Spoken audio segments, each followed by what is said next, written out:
All right, good morning. Let me make sure my mic is on. Can you hear me well? Great, okay. So we're in chapter 5.2, joint expectation. If you were here last time, we start to introduce the concept of joint distribution, where you have a pair of random variables, and you want to look at the probability that this pair of random variables, they will happen at the same time. The way to look at this is that when you have a single random variable, I give you the probability distribution, could be the density function, the mass function. You look at the state, right? And so you draw a one-dimensional line and you say, okay, the height of the probability mass will be the probability that the random variable would take that state, right? Now, if you have a density, you integrate of that one-dimensional function. So if you have a pair of random variables, that state is no longer just a single number. It will be a pair of number. And so instead of thinking about a one-dimensional function, you have a two-dimensional function, and each point will be a coordinate in this two-dimensional space. And then there will be heights associated with each point. The height, if it is the probability mass, that would be the probability of having that pair of coordinates. Or if you can integrate the two-dimensional integral, that will tell you the probability of having that event. So what we want to talk about today is to talk about the joint expectation. How do you take expectation of a pair of random variables? Now, this is a little bit tricky question. When you have a pair of random variables, what do I mean by expectation? A single random variable, the expectation is easy. You look at the histogram and then you count the height, and then you sort of multiply the number by the probability mass and then you sum over all of them. So that would be the definition of a expectation. That tells you the mean or the weighted average. When you have a pair of random variables, how do we define this expectation? Okay, so if you think a bit more of this, you actually have quite a bit of option here. Why? Well, now expected value of x, right? So that is the expectation. This is the summation of x times px, sum over all the possible x. If I have a pair of random variables, x and y, okay, I have two random variables. What do I mean by expected value of them? Well, now you can say, I can do expected value of x plus y, expected value of x minus y. What else can I do? I can do expected value of x times y. I can do expected value of x divided by y. I can do expected value of x to the power y, or expected value of y to the power x, expected value of y to the log x, log y, or whatever, right? So you have infinitely many choice of combinations that you can look at things together. Which one should we choose? Any suggestion here? Pick one. Want to choose the sum, the difference, the multiplication, the division. How should we define joint expectation? Okay, still too early in the morning. So let me tell you, we're going to use this one. It will be the multiplication. Multiplication, okay. Why? Why not the division? Why not the summation? But why multiplication to define this joint expectation? Why? Okay, so let me start by defining the joint expectation, and then we're going to spend some time looking into the pictorial meaning of this product of x and y, and then you take the expectation outside. So what is the joint expectation? The joint expectation is just a two-dimensional extension of whatever you have in the one-dimensional case. In the one-dimensional case, you have the states times the PDF or the PMF. You integrate or you sum. That will give you the expected value. If you have a pair of random variables, x and y, and you have to agree with me for a few minutes, it is the multiplication. Then how do you define this expectation? it will be the summation, double summation, summation over x and y, whether x first or y first doesn't matter. You have x times y. Okay, so this thing will just be the same as whatever you have inside this expectation. So you can put x times y. Now, if you put x plus y, then it will become x plus y. Okay, so here we put x times y, so we will have x times y. And then here you will have the probability mass. So it's just the same thing as before, but you have a two-dimensional function instead of a one-dimensional function. If I want to put it into the continuous case, it would just be x times y times your PDF, and then you just do the double integral. So that's the definition. Very easy to understand. So let's see if we have an example. Suppose you have two random variables. One is a coin, one is a die, and then you assume that they are uniform. They're fair coins, and then they are fair dice, so you have uniform distribution over x and y. And then this is the PMF. This is the joint PMF. It's a two-dimensional PMF that contains the x-axis and also the y-axis. They are 1 over 12 for all the elements because you have 12 states altogether for a coin and a die, uniform, and so they are 1 over all the possible states, which is 12. Now, I want to calculate the joint expectation. Before that, I want to mention, just remind you that each pxy is 1 over 12. This is the joint PMF, something that we discussed last time. So what is the joint expectation? Well, of course, this is not the right definition. The joint expectation has to be the summation of x times y, and then you have p of xy. And then you need to sum over all the x and y's. Okay, so that is the, so that would be the expectation. So what should I do here?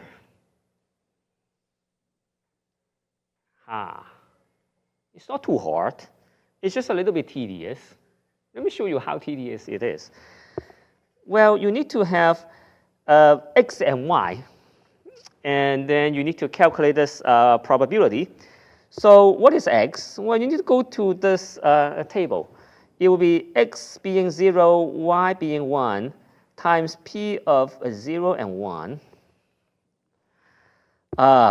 plus 0 times 2 times p of 0 and 2, plus dot, dot, dot, plus 0 times 6 times p of 0 and 6. So that's just the first row. And then you need to have the second row, 1 times p of 1, 1, plus 1 times 2 times p of 1, 2, plus dot, dot, dot, plus 1 times 6 times p of 1, 6. So that would be the second row. So you need to do this calculation, each one by one, listing them out. Not hard mentally, but just tedious, and that would be the source of making a mistake. So let's just be careful doing all these summations. Now, the good thing here is that they are all 0 for the first row, so you have a 0. The second row, you will have 1 times 1 over 12 plus 2 times 1 over 12 plus 3 times 1 over 12 plus dot, dot, dot, plus 6 times 1 over 12. So you will have, what do I have here? 1 plus 2 plus 3 plus 4 plus 5 plus 6. Okay, 21. Okay, am I right? 21. So you have 21 over 12. Is there a faster formula? I forget there's a faster formula. When you have 1 plus 2 plus 3 plus 4 plus 5, all the way plus all the way to n, there's a formula. Yes? Oh, yeah. Okay, so it's like n times m plus 1 divided by 2, right? Okay, so 1 is 6, the other one is 7, so 6 times 7 is 42 divided by 2. Okay, so that's 21. Good, thank you. Okay, so you have this result. So this is the joint expectation of this random variable x and y. Okay, so you can see that the calculation is just a little bit involved in terms of doing the number, but the concept is not hard. You have x times y, and then multiply with the PMF in this case, or you're going to multiply with the PDF and then you integrate. Now, double integration, of course. So that's the idea. But let me go back to the first question. Why x times y, but not x plus y? Does it have any meaning? Okay, so to answer this question, let me talk about something irrelevant for a few minutes. What is expected value of x times y? Well, it is the summation of x times y times pxy. Correct? Okay. So ignore this pxy for a few minutes. Just ignore it. Pretend that it doesn't exist. What is x times y? And take the summation. Okay? What is this? What is this? Summation of x times y and then sum over all the possible x. Now, if you're not seeing this yet, let me rewrite it. How about we consider this? xi, yi, okay? And then I'm going to sum over all the possible i's. Okay, I'm going to sum over all the possible i's. What is this? This is similar. Okay, not exactly the same, but this is similar. What is this? Still not yet. That's okay. How about I define a vector called x1, x2, dot, dot, dot, xn, and then I define a vector called y that is y1, y2, dot, dot, dot, through yn. Then what is this? Summation of xi times yi, index with I, sum over all the possible i's. Yes? That's the dot product. Okay, that's the dot product. This is the x dot y. Okay, that's just a name. That's useless. Okay, the name is useless. But what is the meaning of this dot product? Let's say you have a vector x. You have another vector y. What is the dot product? Dot product tells you something. Okay, so let me give you two extreme cases. The first case is that your y is here and your x is there. What is the dot product? 0. Okay, so x dot y will be 0. How about x is here, y is here? Okay, so they're parallel. They're parallel. Then what is the dot product? Let me make it even easier. X and y, they are the same length. Okay, and let's say the length is 1, unit vector. So then what is x dot y for this case? 1. Okay, x dot y is 1. X dot y is 1 for this unit vector, and they are both parallel. Okay, so that's just 1. All right. So now let's do a little bit more thing. Let's consider a vector, two vectors that are not necessarily unit length. Okay, so they can have different lengths. So one is here, one is there. This is your y, this is your x. Okay, so I am going to define a term called x dot y divide by, I'm going to use this notation. Okay, this notation will just tell me the length. Okay, so this is the length of the vector x, this is the length of the vector y. So you can think it as x transpose divided by the length of x, dot product with y divided by the length of y. So this is like a unit vector. This is another unit vector. So you can talk about the dot product. And so this number will have a range, right? This number will have a range because it is a unit vector times another unit vector. The length of this thing, this number here, this vector here, it would be a 1, right? The unit vector.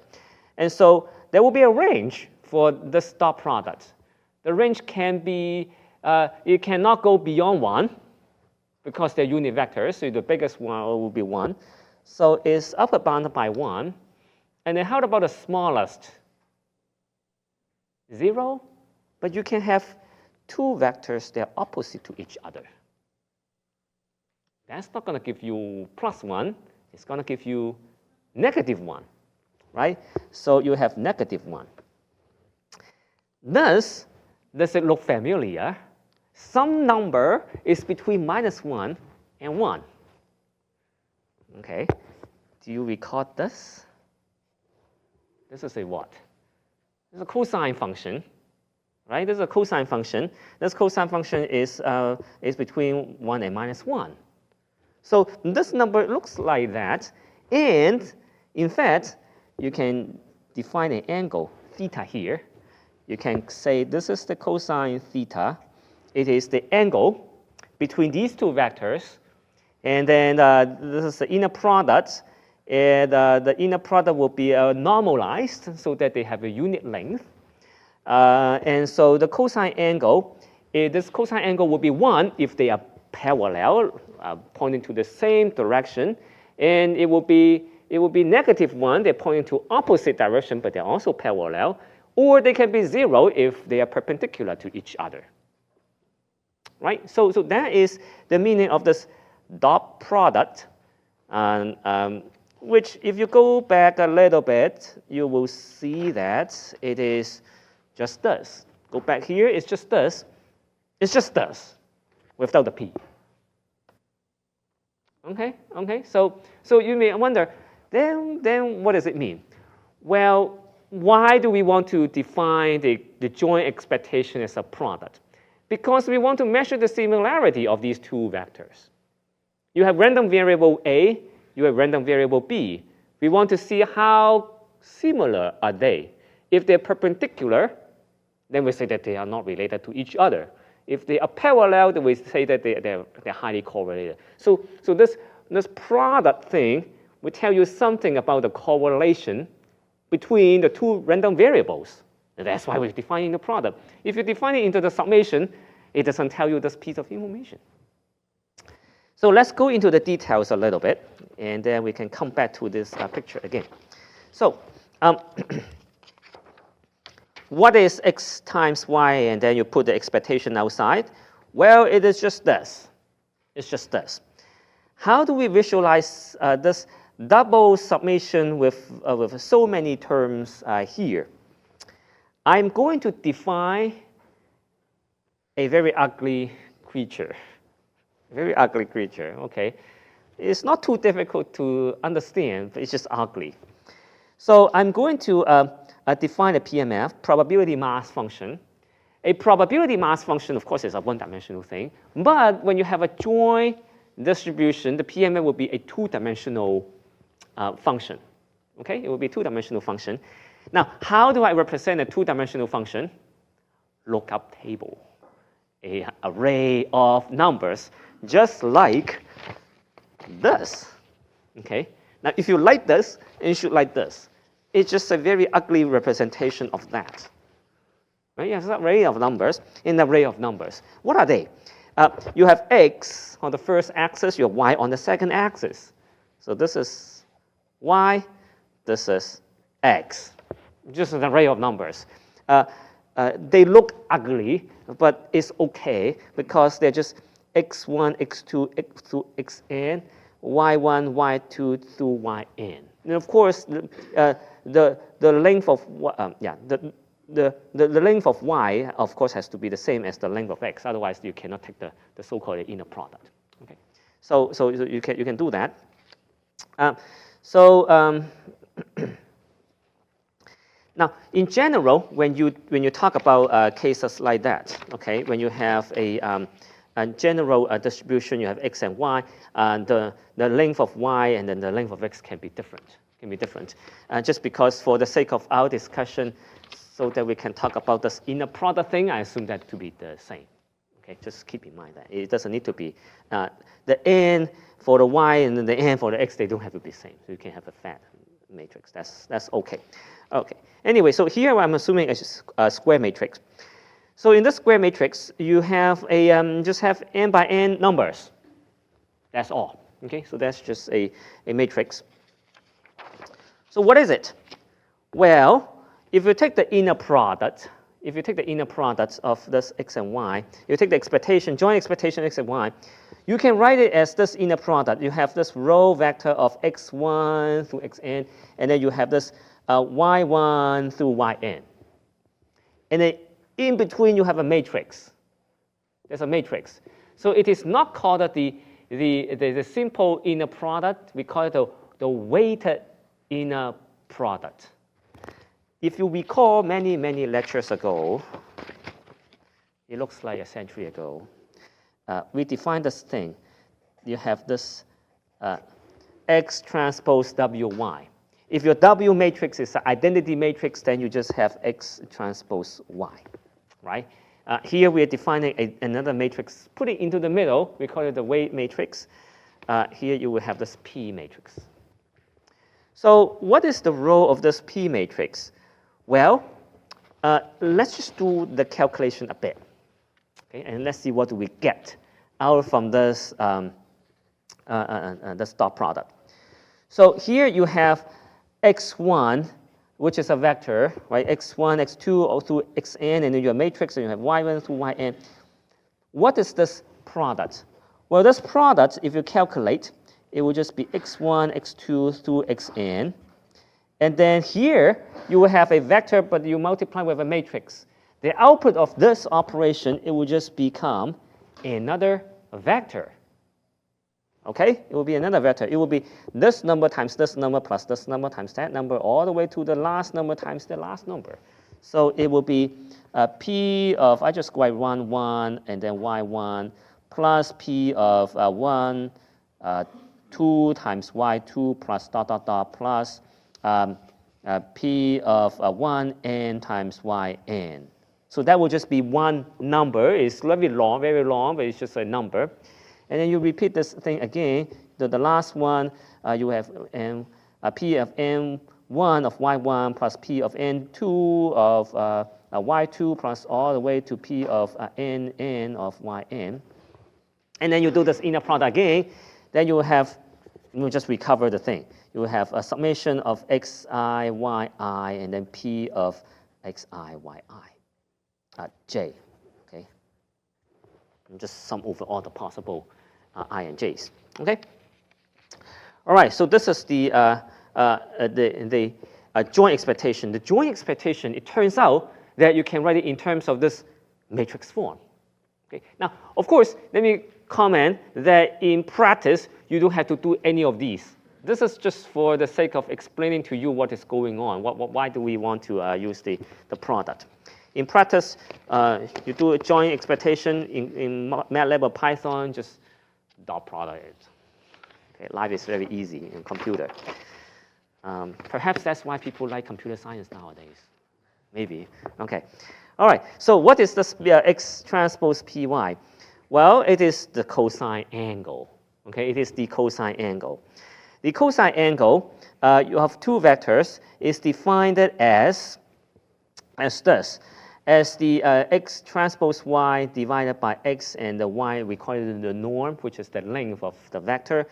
Now, if I put the px, p, okay, the p matrix here, then the cosine angle can be rewritten as this. Okay, so instead of having this x transpose y, I will just insert my beautiful matrix here, replace it by so instead of x transpose y, okay, this thing, you just replace it by x transpose p y. It's the same thing, okay? what happens is that in this inner product case, you assume that all the weights, they are the same. Identity, right? You assume that all the weights, they are the same. But in the probability expectation case, because you have PMFs, okay, because you have 2D array of the PMF values, they will scale the x and y's in a different way. So you have a presence of this pxy, and then the norm of x and y, they will be scaled with respect to each px and py. And so the denominators in the cosine angles, you can calculate this. It would just be the px, which is the marginal distribution of x, and then this is the marginal distribution of y. You can get the px and py by just summing the, if you have an array, right, so sum all the columns, you get the px, sum all the rows, you get the py. So you can get that. Then you can get here. And so ultimately, what you can see is that this is the definition. This is the definition. This is the expected value of x and y.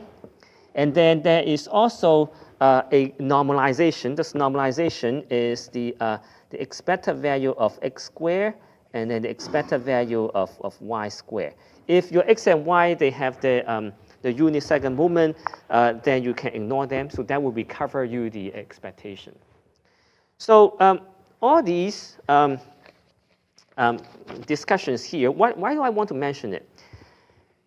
The walk-away message here is that if you have a product, you take the expectation, you are measuring the similarity, or a technical term, we call it the correlation between the two random variables. You're measuring the correlation. If these two random variables, they are completely correlated, then this joint expectation has to give you a big number. Okay? If they are uncorrelated, then the joint expectation has to be 0. So that would directly give you the definition of correlation. How do we define the correlation? That will also tell us how do we define the concept called covariance. Covariance is, it will be taking care of the mean as well. Okay? So without further ado, let me go straight into chapter 5.3 to tell you about this concept called a covariance. It's directly related to this cosine angle that we just talked about in the correlation case. Okay, so joint expectation is defined in this way. This is 5.3 now. So how do we define expectation? Well, the joint expectation is the product, is the inner product. Then let's talk about covariance.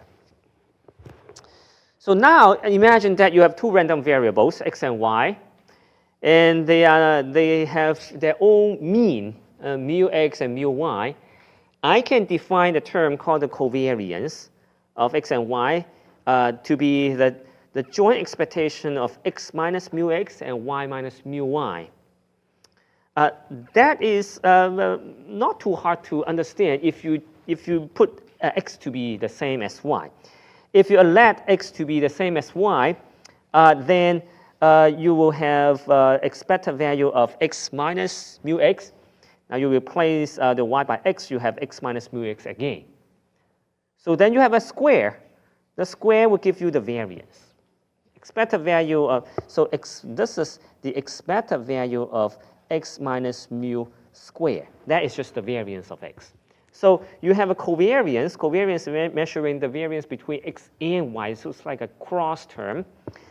And you can imagine that if I put them into a matrix, this is x and y, this is x and y. If I take the covariance of x and x, this is covariance of x and y, covariance of y and x, and then covariance of y and y. What do I get?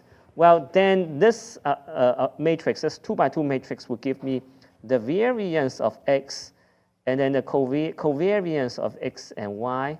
This is the covariance of x and y, and then the variance of y. Two things. The diagonals, they will become the variance. Okay, so the covariance of x and x is just the variance of x. Covariance of y and y is just the variance of y. covariance of y and x is the same as the covariance of x and y, because you can flip the order of these two. It doesn't matter. So that's the definition of covariance. And now, the covariance can be written in terms of the joint expectation and then the individual means by this formula. And why is it true? Because the covariance of x and y is just the expected value of x minus mu x and then y minus mu y. So that will give me, let's just do the expansion, x and y, and then minus mu x expected value of y, and then minus mu y and the expected value of x, plus mu x and mu y. This is just mu y, this is just mu x, and so you have minus mu x mu y, minus mu y mu x, and then plus mu x mu y. So then these two cancel. So you have expected value of x, y minus mu x mu y, which is this formula. Okay? If you don't remember, just replace your y by x, then you have variance equals to expected value x squared minus expected value x squared outside. Okay? So that's the same thing. So that's the covariance. Some properties of this covariance. For example, if you so this is like a preview for the next one. So if you have two random variables x and y, if you take the expectation, then the expectation can go into each individual x and y. So you have this expected value of x plus y equals to expected value x plus the expected value of y. So that I don't have to prove it. It's fairly easy. How about the other one? So this is the variance of x plus y. The variance of x plus y will equal to the variance of x plus 2 times the covariance of x and y, and then plus the variance of y. And why is this true? Well, this is the expected value of x plus y minus mu x plus mu y square, right? Okay, so this is my variance of x plus y, which is the x plus y minus the mean of x plus y, which is mu x plus mu y. And here I can do the separation of the two terms. I have x minus mu x plus y minus mu y. I can take the square outside. Then I can have expected value of x minus mu x square plus expected value of y minus mu y square.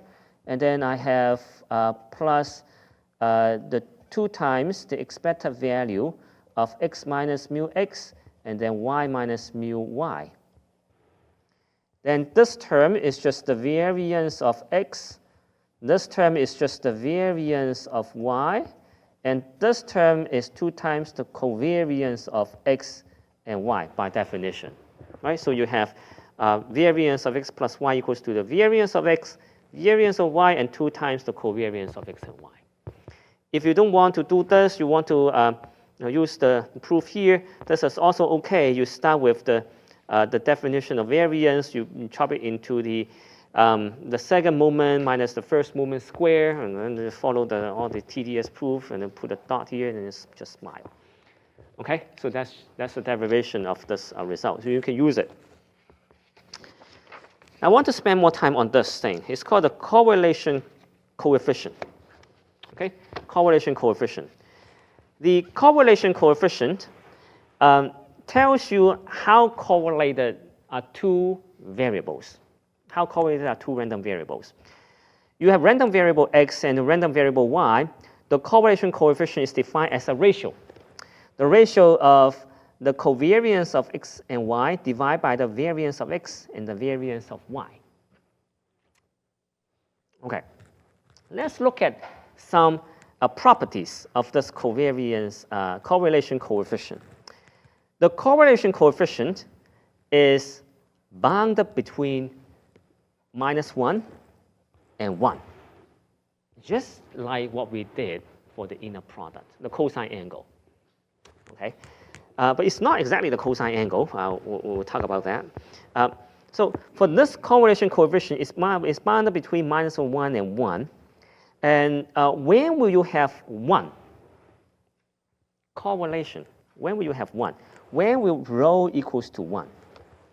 Now, for rho to be 1, you need to have x equals to y. Why? Because if x equals to y, then rho will equal to covariance of x and x divided by the square root of variance of x, and then the variance of x. Then the covariance of x and x is just variance of x. And then the denominator is the variance of x times variance of x, and then you take a square root. So you have variance of x. So you get 1. So if x and y, they're the same, you get correlation of 1. If x and y, they are perpendicular, okay? If they're perpendicular. Wait, what do I mean by perpendicular? Well, I want it to be perpendicular when the covariance of x and y to be 0. Okay? So if I want x and y to be 0, how about I define a concept called x and y is 0 if x and y are uncorrelated. Let me just define in this way. Okay? I would say that a pair of random variables x and y, they are uncorrelated if you take the expected value of x and y, it's going to give you 0. I'm just defining this way. Okay? Then, if they're uncorrelated, then this covariance will also be 0. This covariance will also be 0. And why?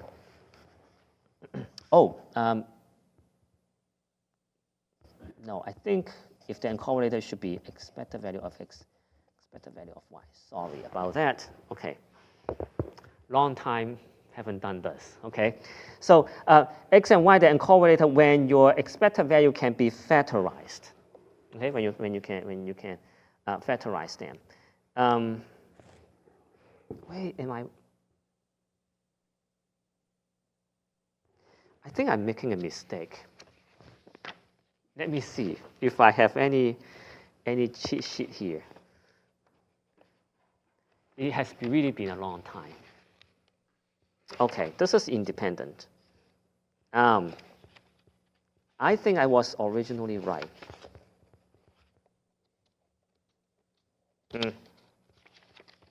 I don't have a definition here. Okay, I don't think that's right. I think it's 0.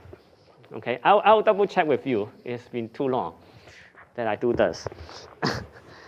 Okay. Okay, so let me back up a little bit. Where am I? So I'm talking about this rho equals to 0 case. Okay, rho equals to 0 case. I want to point out under what condition that you will get this rho to 0. And then the condition I'm giving you is that there are multiple possibilities. One possibility is this going to 0. This is 0. Okay. Or let me just be more precise. Let me make it this covariance is 0. I think that's easier to see because you don't have to convert it back to the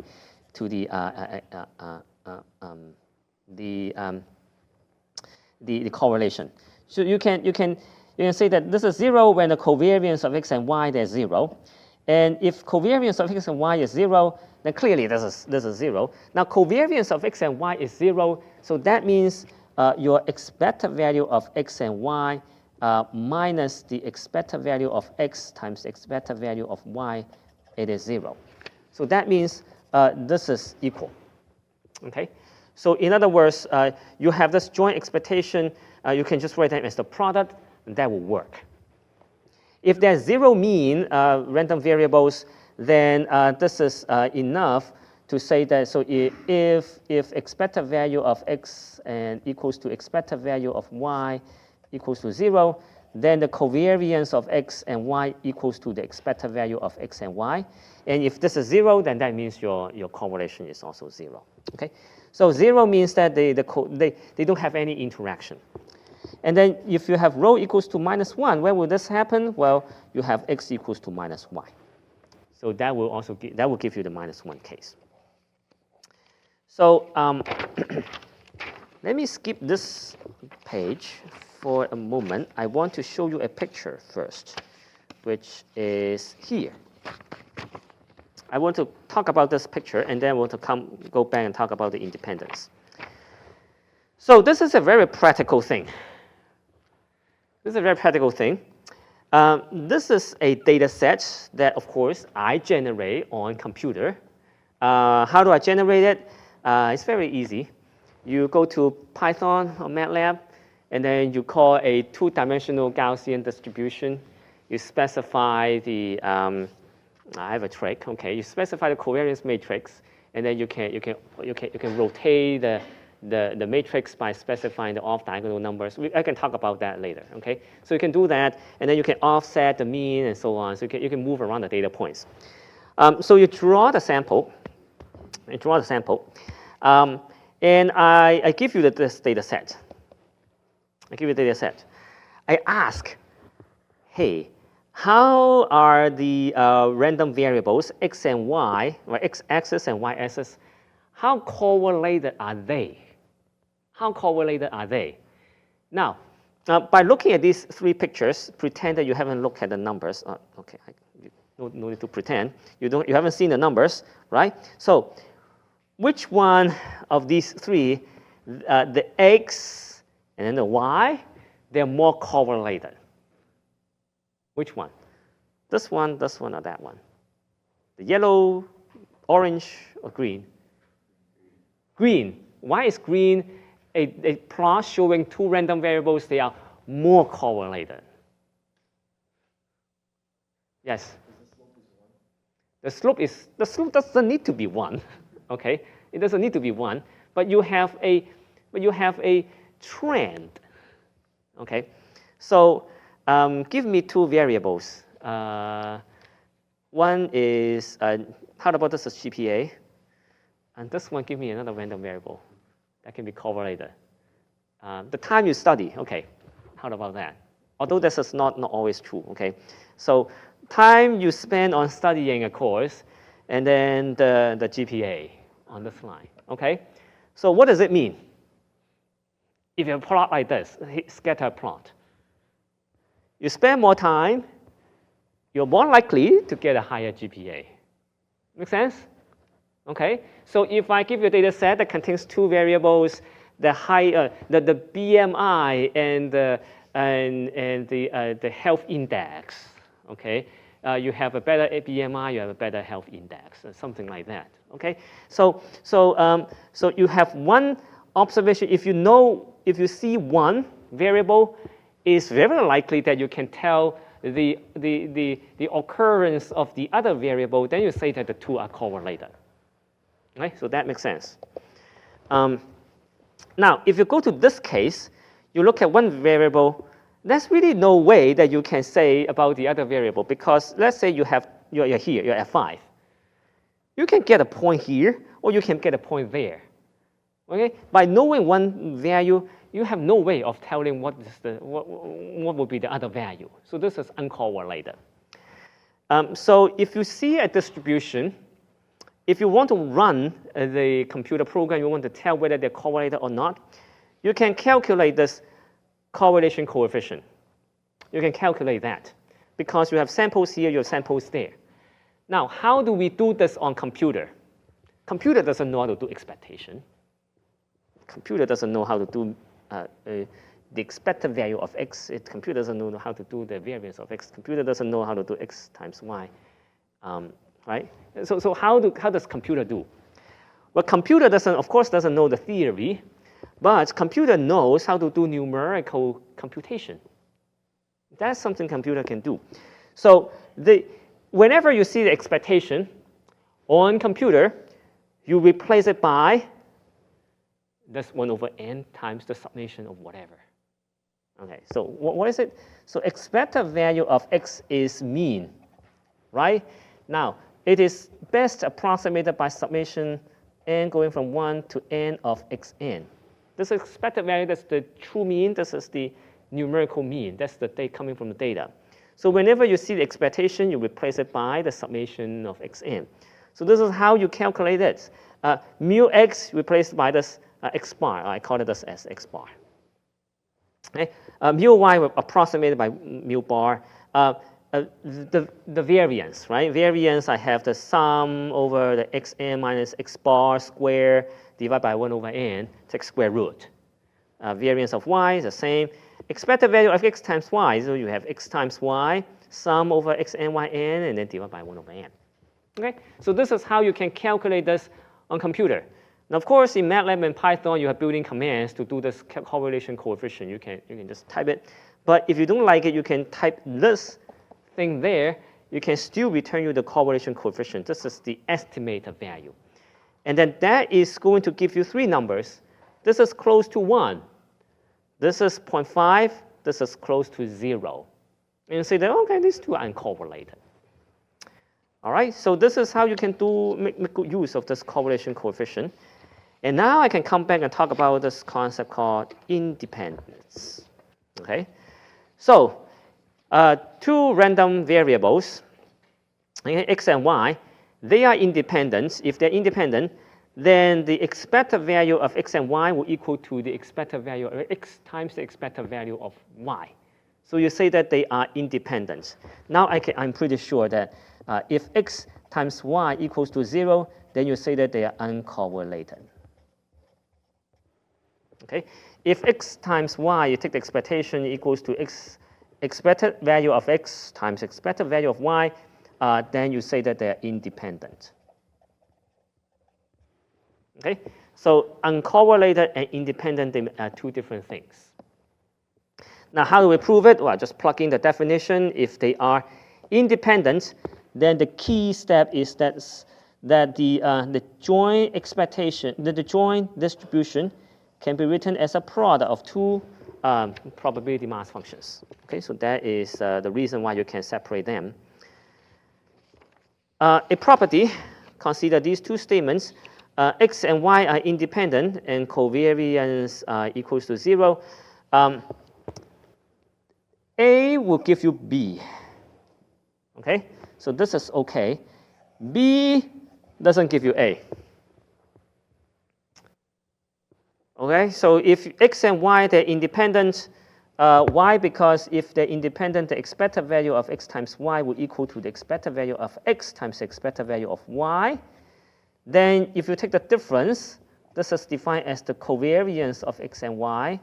That has to be 0 if they're independent. But if this is 0, then you only mean this, right? This does not imply that they are they're independent if you have this. Okay? You look at this statement. If they are independent, then it's this. It's not saying that if this holds, then it is independent. You see that there's a little trick here. If they're independent, then you can get this. But if they fulfill this property, it doesn't mean that they're independent. For independence to hold, you will need the probability density function to be factorized. Having the expected value to be factorized is not enough to give you that. Okay. All right. So I will stop at this point, and then I will talk about more about this independence, uncorrelated, all these properties again in the next lecture. All right. So thank you very much.